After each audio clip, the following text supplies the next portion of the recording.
After years of driving taxis in Albuquerque, each day blending into the next in an endless parade of fares and tips, Charlie's life changed forever when a blind girl in a bright pink dress crossed paths with him during his shift. Something about her made his blood run cold. Where her eyes should have been, there was only smooth skin, her guidance cane tapping gently against the concrete in the scorching heat. The quiet confession that followed would shake Charlie to his core, words he never imagined hearing from such an innocent child. Comment below where you're watching from today, and if you like this shocking story, don't forget to subscribe.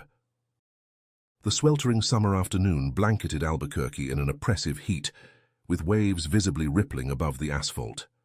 The streets were unusually quiet as most people sought refuge indoors from the relentless temperature, creating an almost ghost town atmosphere in certain areas. For Charlie, a taxi driver in his mid-50s, the sparse traffic made for easier navigation, but intensified the stifling heat in his cab. Just 3 hours into his shift, Charlie had already served 5 customers, an unusually good run for such a scorching day when most people avoided walking outside. The steady ticking of the meter brought a small sense of satisfaction as he ferried his 6th fare, but the oppressive heat sapped the joy from his success. Wiping the sweat from his brow with a handkerchief, he felt it dampen immediately, a testament to the sweltering day. A family of 4 occupied his cab, parents in front and back with 2 children in the rear seats. The little ones chattered endlessly, exchanging jokes and laughter that filled the cab's interior. Charlie maintained his professional distance, his ears trained through decades of service to hear without listening, a skill honed during his years as a high-end chauffeur. As he navigated toward their destination, a towering family resort at the end of the street, Charlie's mind drifted to his previous career. He recalled the pristine limousine he once drove through affluent neighborhoods, serving as a private chauffeur to a CEO of a multi-billion-dollar company. The memory carried both pride and pain, reminding him of his dramatic fall from that position of trust and prestige. His thoughts lingered on the stupid act that cost him everything, secretly driving his employer's lonely, homeschooled 10-year-old son to a local playground.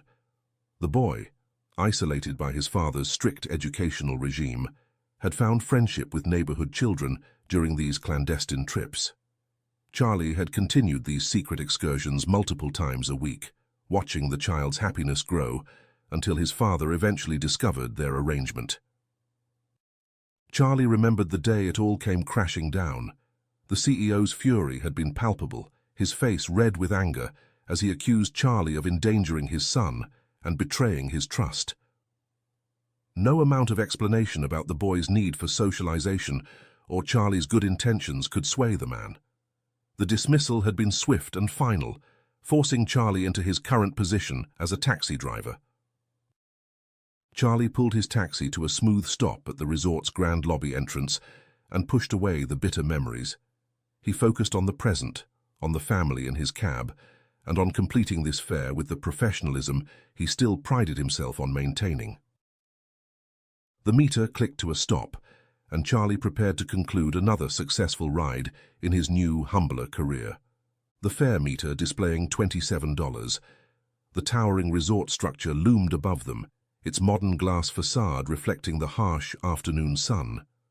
The father, sitting in the front passenger seat, reached for his wallet while the mother helped gather their children's scattered belongings. The father, clearly a tourist from his manner and dress, presented a crisp $100 bill for the $27 fare. The pristine condition of the bill caught Charlie's attention. It was clearly new, likely just withdrawn from a money changer of bank. Charlie checked his own wallet, already knowing he lacked sufficient change for such a large bill. He felt a twinge of frustration, realizing this simple fare was about to become more complicated. "I'm sorry, sir," Charlie said, turning to face the father. "I don't have enough change for $100. Is there any chance you have something smaller?" The father shook his head apologetically. "I'm afraid not. We just got into town and haven't had a chance to break any bills yet." Charlie suggested the guests check inside for change while he waited in his idling cab. He watched through his windshield as the father approached the hotel's check-in counter, only to return moments later with no success. The valet, when asked, also shook his head. No cash transactions allowed. Feeling the pressure of time ticking away, Charlie offered an alternative. "How about payment by debit card? I can process that right here." The father declined, explaining about currency conversion issues. The family stood uncertain in the lobby entrance, their luggage creating a small island around them as they discussed options. Charlie could see the parents' growing discomfort and the children's impatience. Eyeing the time and feeling the pressure of his waiting cab, Charlie proposed a solution. "Look, how about this? I'll take the $100 bill, find change at a nearby store and return it to the hotel within a few hours. Would that work for you?" The father, showing admirable caution, insisted on recording every possible detail: Charlie's taxi number, complete driver ID, full name, and personal contact information. Charlie complied patiently, understanding their need for security in this arrangement.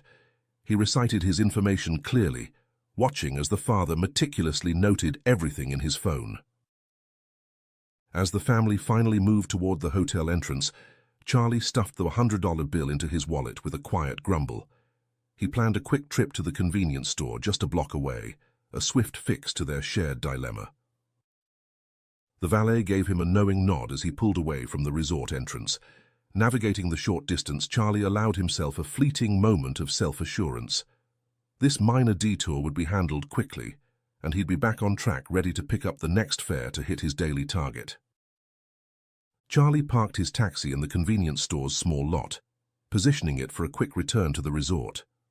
The store's fluorescent sign buzzed in the afternoon heat, promising air-conditioned relief inside. However, before he could reach the entrance, an unusual sight stopped him in his tracks. A young girl stood alone near the store's entrance, her presence immediately striking for several reasons. Her bright pink dress stood out vibrantly against the dull concrete surroundings, and her dark skin contrasted with her neatly braided hair. She moved carefully with a white cane, but something about her appearance seemed off. As Charlie drew closer, he noticed the most unsettling aspect of her appearance. Where her eyes should be, there was only smooth skin covering the upper portion of her face. It was as if the eye sockets themselves were never formed, creating an uncanny appearance that momentarily froze him in place. Charlie felt an immediate conflict between his desire to maintain professional distance and a tugging concern for this clearly vulnerable child. The sight both repelled and compelled him, stirring memories of his past choice to help another child in need. He hesitated, torn between walking past to complete his errand and approaching to ensure the girl's safety. Despite his unease, Charlie stepped closer to the girl. He kept his voice gentle but firm as he asked, "Hello there, are you all right? Where are you headed?" The girl turned her face towards his voice, her expression unreadable due to her lack of eyes. "Home," she replied simply, her voice small but clear. Charlie pressed further, trying to mask his discomfort at her unusual appearance. "And where is home? Are your parents nearby?" "Far away, sir," the girl added, her voice carrying a peculiar mix of innocence and determination that further piqued Charlie's curiosity. The heat bore down on them both as Charlie squatted next to her and waited for her to elaborate, but no further explanation came. He glanced around, hoping to spot an adult who might be responsible for her, but the area around the store remained deserted in the oppressive afternoon heat. Charlie found himself at a crossroads.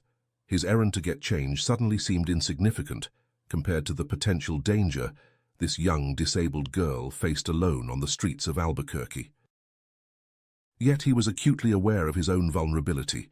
A middle-aged man approaching a lone child could easily be misinterpreted. As he stood there, weighing his options, the girl shifted her weight, her cane tapping gently against the concrete. The sound seemed to echo in the quiet parking lot, a reminder of her vulnerability and Charlie's moral dilemma. With a deep breath, he made his decision, hoping he wouldn't regret getting involved once again in a child's welfare. Recognizing the need for a gentler approach, Charlie softened his tone. "See, "My name's Charlie, what's yours?" he offered, attempting to establish trust. The girl responded with equal softness, introducing herself as Zuri. The heat continued to press down on them as they stood outside the store, making the interaction more challenging. "Zuri, I'm a taxi driver," Charlie explained his role, hoping this information might make her more willing to share details about her destination. He emphasized his ability to drive her wherever she needed to go, if only she'd provide an address or location. At the word drive, Zuri's demeanor shifted slightly, but she merely repeated, "Far away, sir, to home. No family." The combination of the oppressive heat and the memory of his waiting customers at the resort began to wear on Charlie's patience. His voice took on an edge of frustration as he tried again to extract more specific information from the girl. "Zuri, I can't help you if you don't tell me where you're going. Do you have any idea of an address or even a neighborhood? Any family contact number that can help you?" Zuri remained silent, her fingers tightening around her white cane. The situation seemed increasingly complicated with each passing moment, and Charlie felt sweat beading on his forehead, as much from stress as from the heat. As Charlie shifted his weight, considering his next move, he noticed something promising. An ID tag hanging from a cord around Zuri's neck, partially tucked behind her chest. The discovery offered a potential solution to the mystery of her identity and proper destination. Without thinking, Charlie reached for the ID tag, but Zuri reacted immediately, swatting his hand away with surprising accuracy, despite her lack of eyes. She continued walking with her stick, trying to create distance between them. Charlie, now committed to helping, followed persistently while attempting to read the tag. "Zuri, wait, I'm just trying to help. That tag might tell us where you belong," Charlie called out, his voice a mix of concern and frustration. Despite Zuri's resistance, Charlie managed to glimpse the information on her ID tag. She was from a local orphanage. The location was familiar to him, not far from their current position. This knowledge shifted his approach entirely, giving him a concrete destination to suggest. Charlie offered to drive her back to the orphanage, framing it as a question about whether she was lost and wanted to return home. Zuri's response remained firm. "Home not there. Home far away." When he suggested involving the police as an alternative, Zuri quickly explained that they would simply return her to the orphanage. Her voice carried a note of desperation as she begged him to understand. The intensity of her plea affected Charlie more than he expected, stirring memories of the lonely boy he once tried to help. Exhausted by the circular conversation, Charlie made a decisive choice. "Fine, I'll take you home. Far away, wherever it is," he declared, his voice carrying both resignation and concern. To his surprise, Zuri agreed to follow him to the cab, though her body language remained guarded. As they walked towards his taxi, Charlie realized he had completely forgotten about getting change for his waiting customers. He glanced at his watch, noting the time that had passed, and felt a pang of guilt. But looking at Zuri, carefully making her way with her cane, he knew he couldn't abandon her now. He'd have to figure out the change situation later. Charlie helped Zuri into the back seat of his taxi, making sure she was comfortable before closing the door. As he settled into the driver's seat, he took a deep breath, wondering what he had gotten himself into. The meter remained off as he pulled out of the parking lot, heading in the direction Zuri had indicated as far away. Just as Charlie turned the key in the ignition, Zuri spoke up from the back seat. "Mr. Charlie, I'm hungry. Can we get pizza?" The timing of her request caught Charlie off guard, adding another complication to his already delayed schedule. He glanced at the clock on his dashboard, acutely aware of the tourist family's change still waiting to be delivered, and his shift ticking away. "Pizza? Now?" Charlie asked, unable to keep the exasperation from his voice. "Zuri, we really should get you back to wherever it is you're going, far away." But something in Zuri's demeanor made him hesitate to refuse outright. Her face, despite its unusual smoothness where eyes should be, seemed to convey a mixture of hope and hunger that tugged at Charlie's conscience. Making what he later recognized as a reckless decision, Charlie agreed to the detour. He navigated through the afternoon streets, scanning for a pizza place while conscious of his growing list of obligations. After a few minutes of driving, Charlie spotted a suitable establishment. He parked the taxi and helped Zuri from the car, guiding her carefully across the sidewalk and into the pizzeria. The cool air inside was a welcome relief from the oppressive heat outside. "All right, Zuri," Charlie said, standing with her at the counter. "What kind of pizza do you want?" Zuri made her selection with surprising confidence, 2 slices of cheese pizza. As the cashier rang up the order, Zuri admitted quietly, "I don't have any money." Charlie couldn't suppress a gruff complaint, though it was more from frustration with himself than with her. "Of course you don't," he muttered, reaching for his wallet. Despite his misgivings, Charlie found himself pulling out the tourist's $100 bill to pay for the pizza. The transaction felt like crossing a point of no return. The simple task of getting change had evolved into something far more complicated. He shoved the change into his wallet, still holding onto the idea of returning it to the resort later. Back in the taxi, Zuri settled with her pizza, the aroma filling the car. Charlie's curiosity got the better of him. "Why did you order 2 slices?" he asked, glancing at her in the rearview mirror. Zuri's response carried a touching thoughtfulness that contradicted her earlier evasiveness. "One's for my friend," she explained between bites. "At the orphanage. They don't get treats very often." Her words struck Charlie, reminding him of the lonely boy he once tried to help. He found himself negotiating with Zuri, promising to deliver the remaining slice to her friends at the orphanage after driving her home. As they drove, Charlie's desperation to resolve the situation grew. He made a calculated decision. He'd turn on the fare meter and drive Zuri back to the orphanage without telling her. He reasoned that her blindness would prevent her from recognizing the route, but something about her earlier sharpness nagged at him, filling him with doubt. Questions circled his mind. Why was she alone on the street? Had she escaped from the orphanage? When she spoke of home far away, did she mean the orphanage, or was she imagining somewhere else? Maybe she'd been separated from a group outing, a walk or a tour. The uncertainty unsettled him, and as he glanced at her small, calm face, he wondered just how much she knew of his intentions. The uneaten pizza slice lay on the armrest between the front and back seats, a silent witness to his moral struggle. Charlie wrestled with a pang of guilt over his deception, the innocent trust of the girl beside him making it harder to justify his plan. The memory of a past choice, one where he'd helped a lonely child without hesitation, resurfaced, drawing an uncomfortable parallel to his current predicament. He tried to push it aside, but the feeling clung to him, making each mile feel heavier. As Charlie's taxi neared their destination, Zuri remained quiet, having finished her first slice of pizza. The familiar buildings of the neighborhood began to appear, and Charlie felt a mixture of relief and guilt as the orphanage came into view.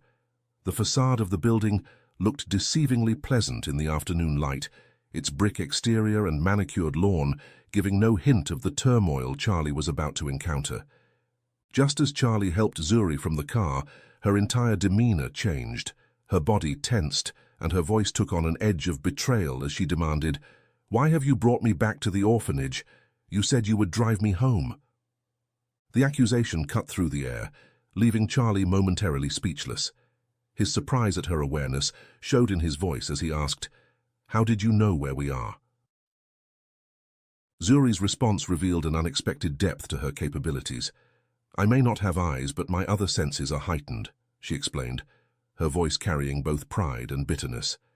"I can smell the particular scent of the grounds, feel the change in the air. This place, it's unmistakable to me. But I don't know where to drive you. Far away is not a place. I just can't drive you and drop you at a random place. I don't want to be here. I want to go home, home far, far away." Before Charlie could formulate a response, the commotion attracted attention from inside.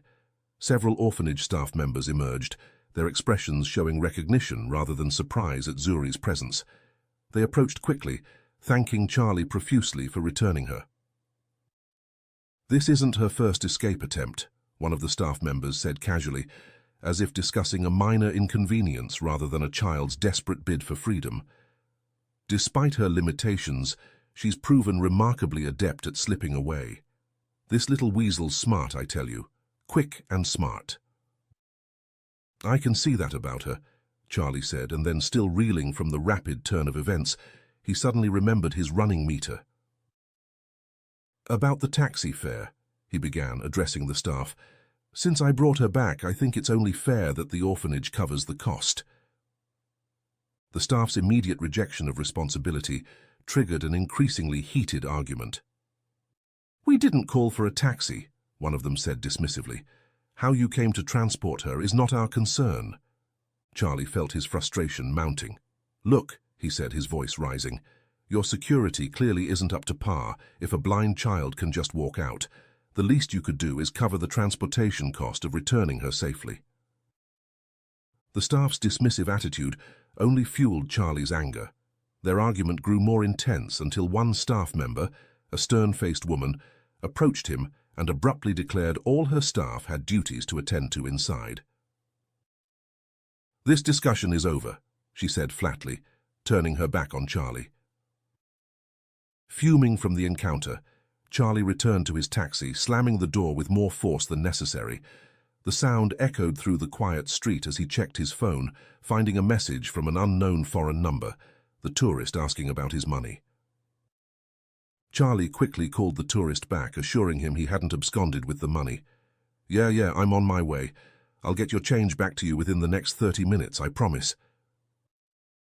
He explained about running an errand but promised to return soon. The tourist's voice was tense with frustration as he threatened to call the taxi company and report Charlie if he didn't deliver the change in the next 30 minutes. As the call ended, Charlie noticed the forgotten pizza box. The sight of it reminded him of Zuri's thoughtfulness in saving a slice for her friends and his promise to deliver it. Despite his irritation, he couldn't bring himself to leave without fulfilling that small promise. Ah, bugger, he complained to himself.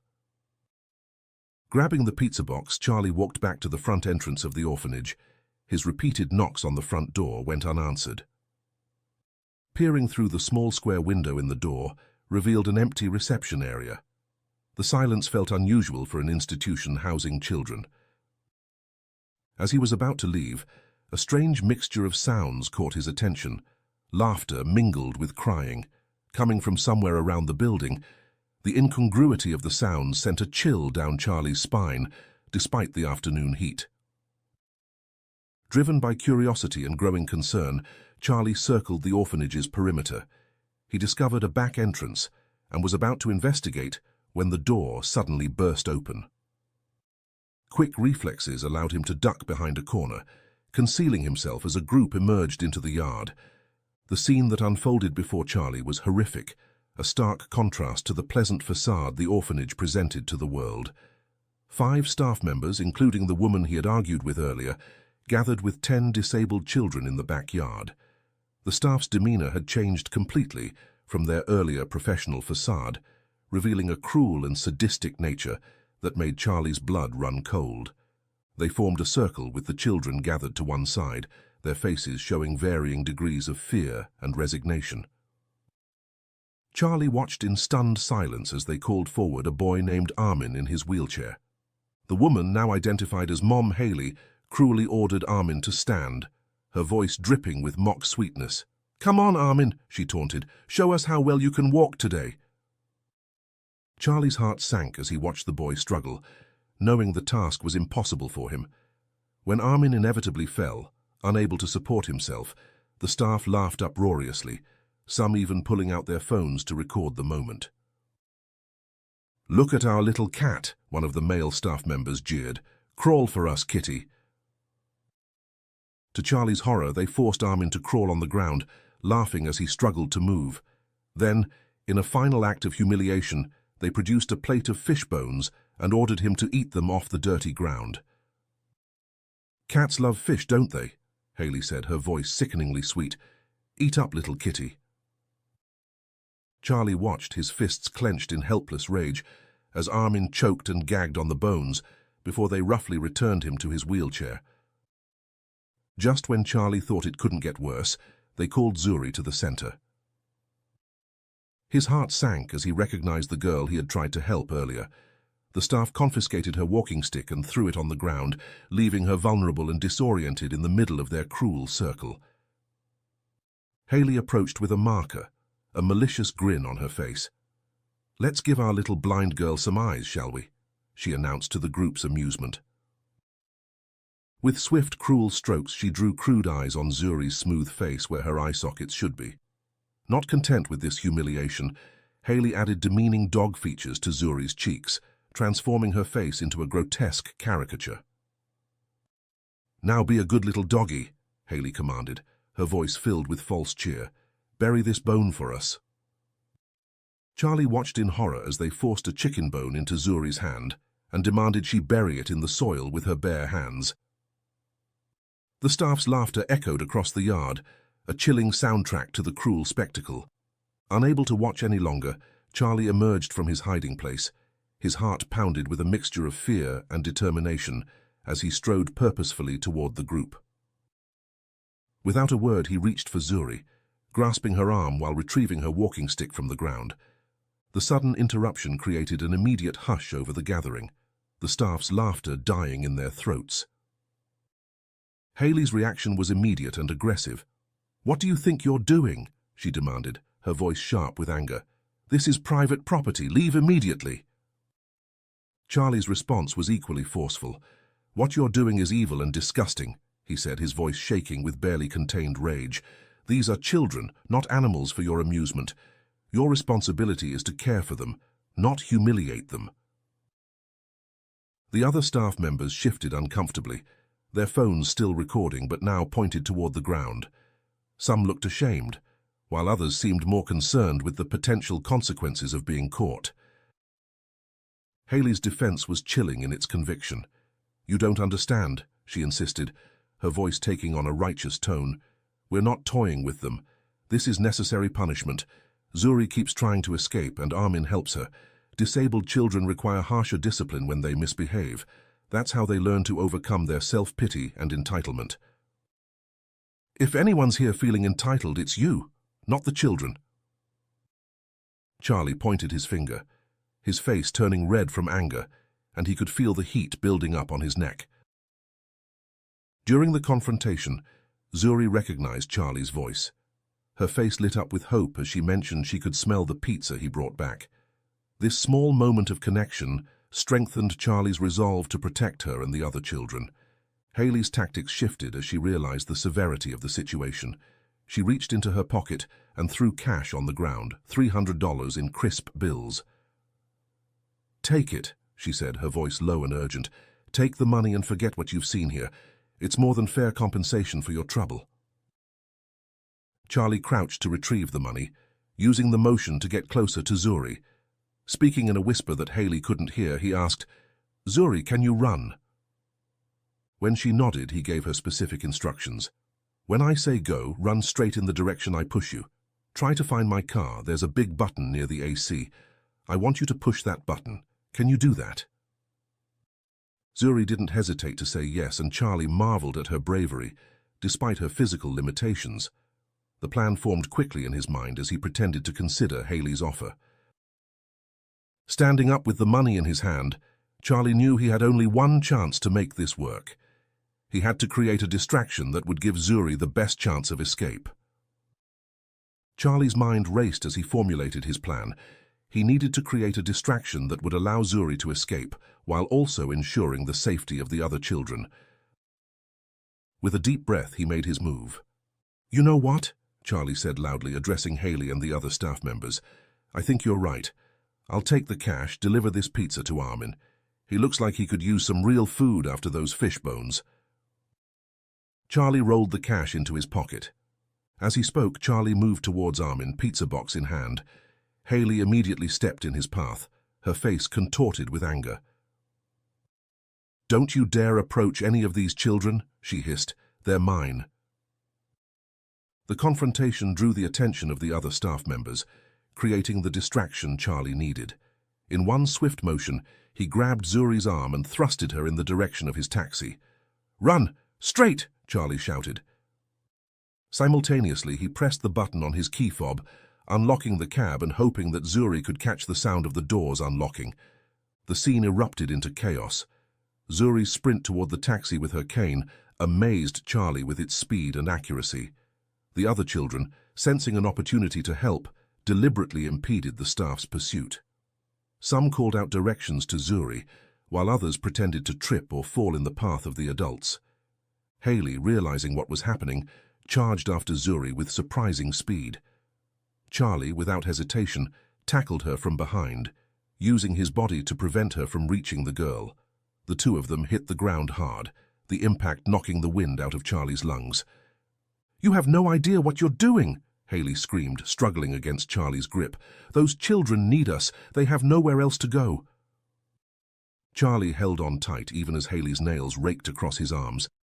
"They need protection from you," he grunted, using all his strength to keep her pinned. The other staff members quickly joined the fray, pulling Charlie away from Haley.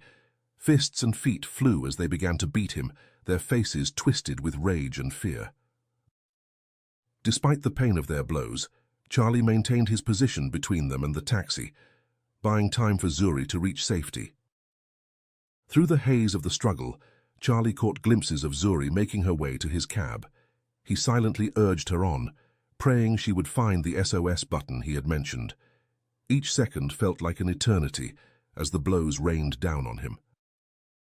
Just when Charlie thought he couldn't take any more, he heard it, the faint but unmistakable sound of the SOS button being activated. A wave of relief washed over him, even as another punch connected with his jaw. He knew help was on the way. The staff, unaware of the silent alarm, continued their assault. Charlie curled into a protective ball, no longer needing to fight back. He had accomplished his goal. Zuri was safe and help was coming. Now he just needed to endure until the authorities arrived. As he lay there, tasting blood in his mouth and feeling the ache of forming bruises, Charlie thought about the long chain of events that had led to this moment. From a simple taxi fare to uncovering a horrific secret, it had been a day unlike any other in his life. And it wasn't over yet. The sound of approaching sirens cut through the air, causing the staff to freeze in their tracks. The cavalry was arriving, and with it, the promise of justice for the children who had suffered for so long. The wail of sirens grew louder, heralding the approach of multiple police vehicles. Their silent arrival, lights flashing but sirens cut, spoke to the seriousness of the SOS signal. Officers poured out of the cars, their movements swift and coordinated, suggesting experience with similar situations.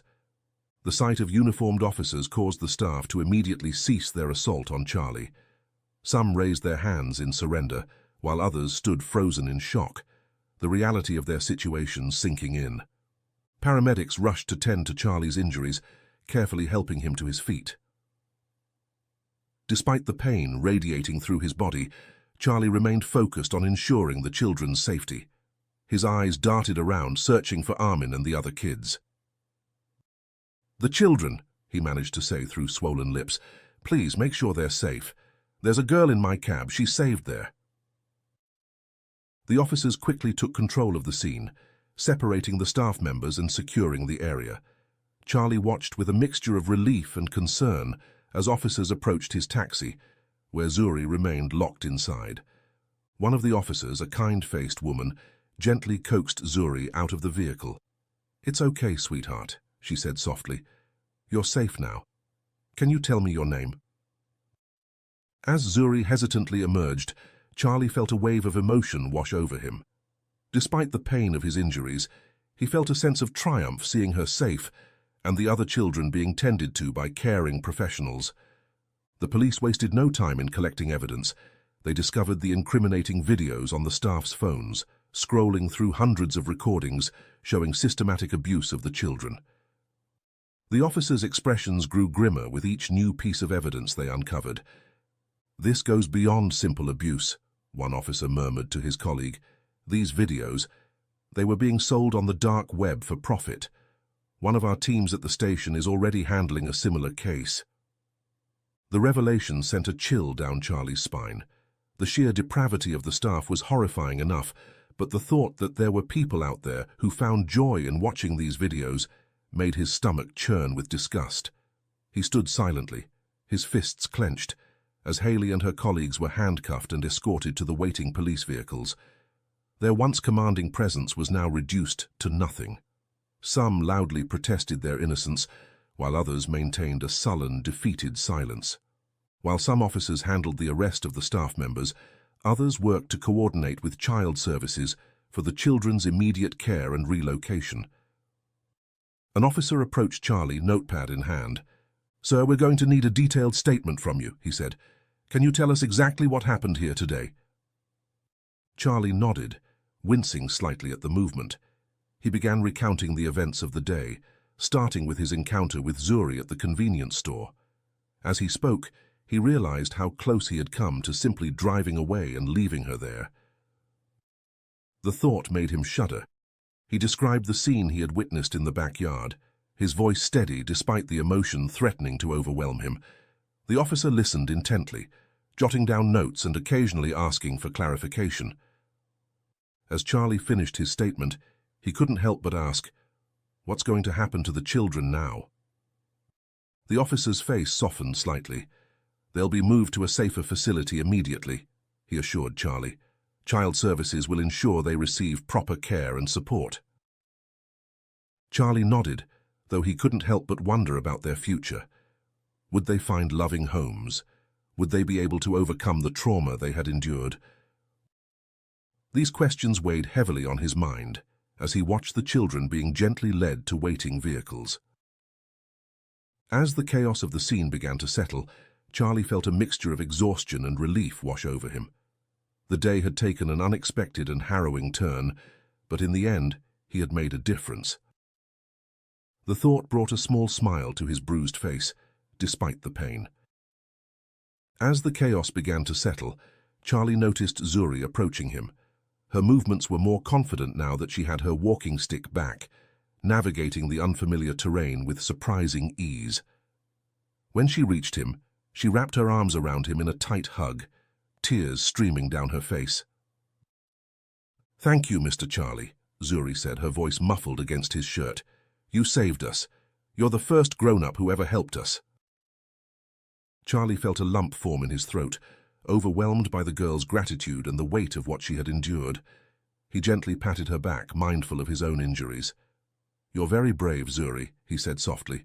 "You helped save yourself and your friends too." As they stood there, Charlie became acutely aware of the attention they were attracting. Nearby officers and paramedics watched the emotional scene, some wiping away tears of their own. It was a moment of raw humanity amidst the clinical process of evidence gathering and arrests. Zuri pulled back slightly, her face turned up towards Charlie's voice. "Mr. Charlie," she said hesitantly, "can I become your driving companion? I promise I'll be good, and I won't ask you to pay for my food." The request broke Charlie's heart. He knew he couldn't make such a promise, no matter how much he wanted to help her. "I'm sorry, Zuri," he said, his voice thick with emotion. "There are rules about who can ride in taxis, but I promise I'll do everything I can to make sure you and your friends are taken care of." Zuri's face fell slightly, but she nodded in understanding.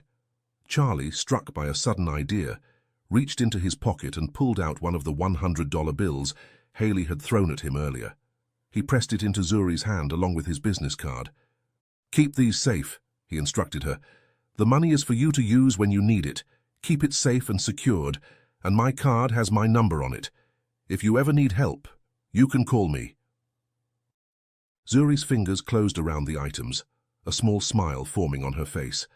"I'll keep them forever," she promised. Charlie knew he was making a potentially reckless promise, but he couldn't help himself. "Zuri," he said softly, "I'm going to do everything I can to make sure you have a good home. I can't make any guarantees, but I'm going to try to foster you once I get a better job. Would you like that?"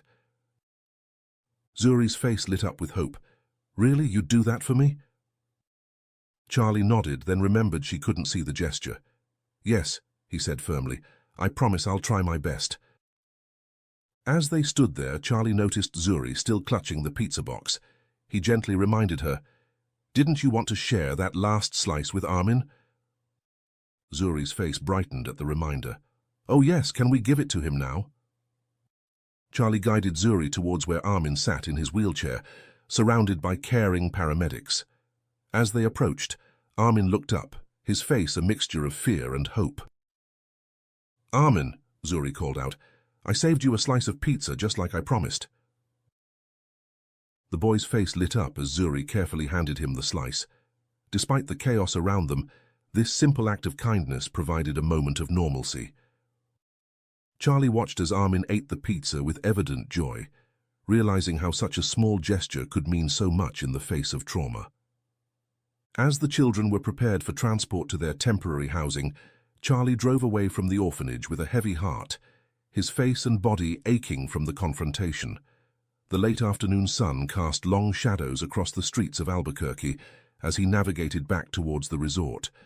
At a red light, he checked his phone, finding multiple missed calls and messages. There was a complaint from the tourist about the delayed change and a stern message from the taxi company's dispatch. Charlie, where have you been? We've got a customer threatening to report us to the Better Business Bureau.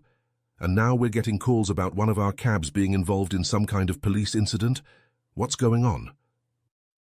Charlie tried to explain, his voice weary. I know this sounds unbelievable, but I uncovered a child abuse ring at an orphanage. The police are involved, and I had to act quickly to help the children. There was a long pause before the dispatcher spoke again, her voice now cold and professional.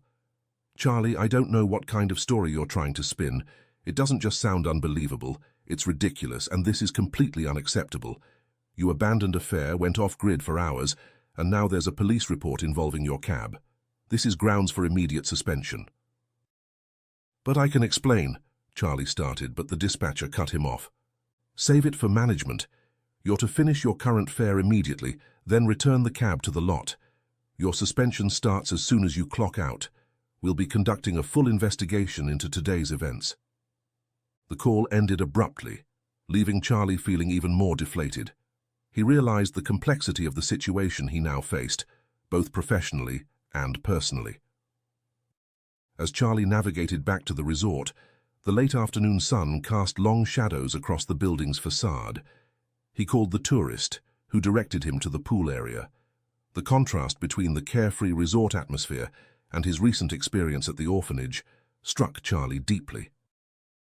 Walking through the resort to meet the tourist, Charlie passed families enjoying their vacations.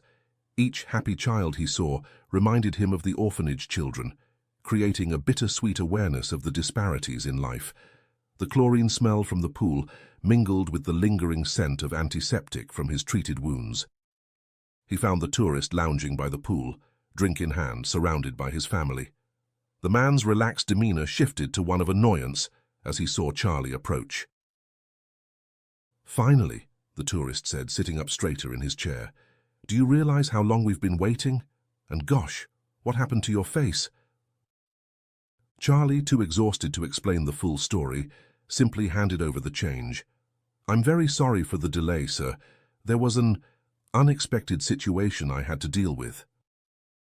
The tourist seemed about to launch into a tirade, but something in Charlie's battered appearance made him hesitate. Instead, he nodded curtly, accepting the money. Well, I hope it was worth potentially losing your job over, he said, his tone a mixture of curiosity and judgment. Charlie paused, considering his response carefully. Sir, he said, his voice low and serious, I know I've inconvenienced you today, and for that, I'm truly sorry. But please, if you take anything from this interaction, let it be this. Cherish your family. Love your children. You have no idea how lucky you are. The tourist's eyes widened slightly at the intensity in Charlie's voice. He nodded slowly, glancing at his own children playing in the pool. I will, he promised, his anger seemingly dissipating. As Charlie made his way back through the resort lobby, he felt the accumulated weight of the day's events pressing down on him. His decision to help Zuri, despite the personal cost, reminded him of his earlier career-ending choice to help another child in need. This time, however, the consequences felt worth the sacrifice, even as he faced an uncertain professional future. Charlie returned his taxi to the company lot, parking it with careful precision despite his exhaustion. The familiar routine of logging out and submitting his paperwork felt different now, marked by a sense of completion rather than defeat. As he handed over his keys to the night dispatcher, he couldn't help but feel that this might be the last time he did so. The dispatcher, noticing Charlie's battered appearance, asked with concern, "Are you sure you don't need a ride to the hospital?" Charlie shook his head. "No, I'm all right, just need some rest. I'll be in tomorrow to give a full report to management." As he walked away from the taxi lot, Charlie felt a strange mix of emotions. The day had been one of the most challenging of his life, but also one of the most meaningful. He had made a difference, possibly saved lives, and in doing so, had rediscovered a part of himself he thought he had lost. His feet carried him almost of their own accord back to the pizza place he had visited with Zuri earlier that day. As he approached the familiar storefront, he realized he was hungry. He hadn't eaten since that morning before his shift began. Entering the pizza place, the aroma of fresh-baked dough and melted cheese enveloped him. He ordered 2 slices, just like Zuri, then sat at a small table near the window, watching the world go by outside as he waited. As he ate, Charlie's mind wandered to the future. He knew he couldn't continue as a taxi driver, not after today.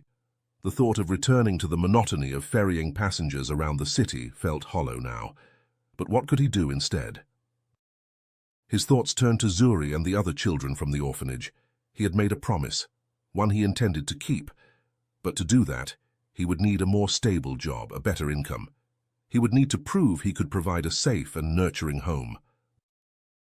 As he finished his pizza, Charlie felt a sense of purpose settling over him. The path ahead wouldn't be easy, but for the first time in years he felt truly motivated.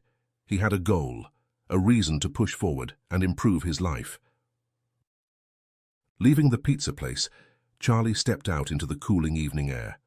The sun was setting, painting the Albuquerque sky in brilliant shades of orange and purple.